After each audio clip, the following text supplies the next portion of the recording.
Hello, I'm M.K.Davis.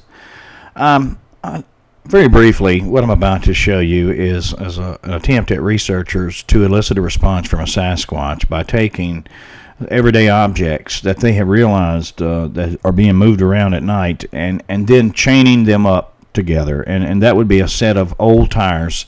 And they chained them to a tree. And the results were that the alleged Sasquatch uh, literally destroyed the tree to get the tires, and in doing so, quite a bit of audio and the visuals, unfortunately, and I'll show you why the visuals didn't work out. Let's take a look at that. This is the setup at night, and this is the big mirror, and they had a lantern back there, and a lantern sitting in a chair, and they thought that they would get it on in the mirror as it occurred, because these things tended not to get directly in front of the camera. But what happened was that bright light from the lantern caused the iris of the camera to close, and it darkened everything. And they say that you can see some of it if you get in a completely dark room and in a good quality version of this copy of it, you can see it. But as it stands right now, I just have the audio, and this you see the setup they got there. This is what they call the setup. And we'll watch this thing and listen to it. And I've got the audio amplified, so let's listen to it and then I'll show you some pictures. Let me show you a picture first beforehand, before the tree is destroyed. Well, here's part of the setup. It's not the entire setup, because this is after it had been disturbed and they had the mirror down looking at it. But it had been disturbed on this particular night, but not torn up. It's kind of just sitting there chained up, and that's the tree, and it's called a Bois tree. We call it Bois tree in the South, and it's known for its toughness. It's a very difficult tree to cut, a very difficult tree to break or to bend. It's just a really, really tough piece of wood, and for it to have wrenched it off like that, it must have been pretty powerful. Let's listen to the audio, and then we'll take a picture of it afterwards. We'll look at a picture of it afterwards. And this all occurred in the summer of 2003. So let's take a look.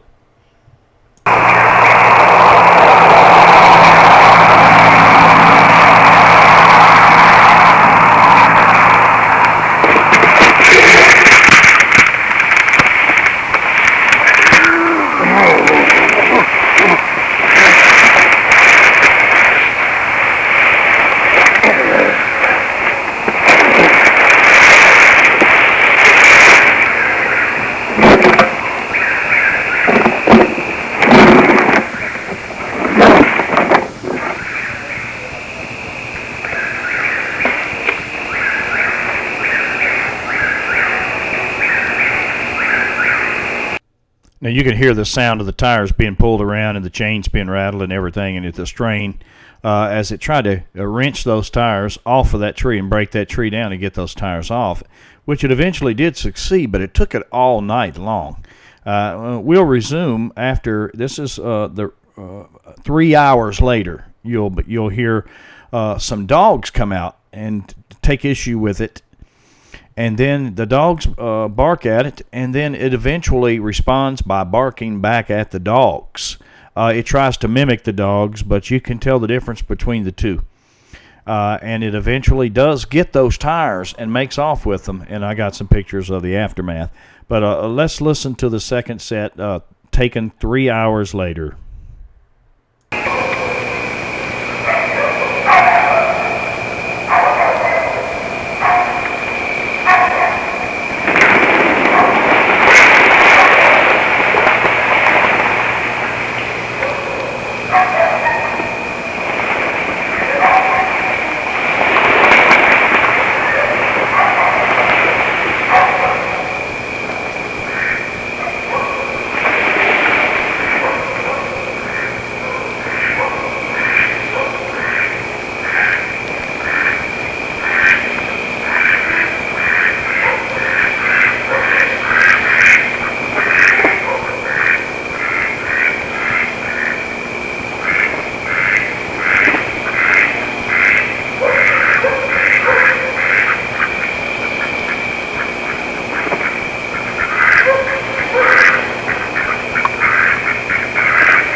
Here's a photo of that tree taken after that evening, after that night's events. Like I said, this is a Bois tree, or Bois d'Arc tree, or however you want to say it, but known here in the South as one very, very tough piece of wood to break. And those people who have seen it in those conditions, like in really dark room, say they can see the figure of the Bigfoot or Sasquatch actually run body first into the tree, trying to break it down. And not only that, but after a day or two, and day or a night or two, they brought the tires back and placed them on that stump. And here's a photo of that. This is all pretty interesting. What do you think about it? Are you hearing something special? Is the voice that you hear and the sounds that you're hearing there under the envelope of darkness, does it sound like something unique, or something perhaps that a human probably or perhaps could not do? That's what video wise, audio wise, we look for is something in the audio or video that tells us that it's something unique, and that it's not just a person that's trying to fool everybody. So do you see what I see in this video? That's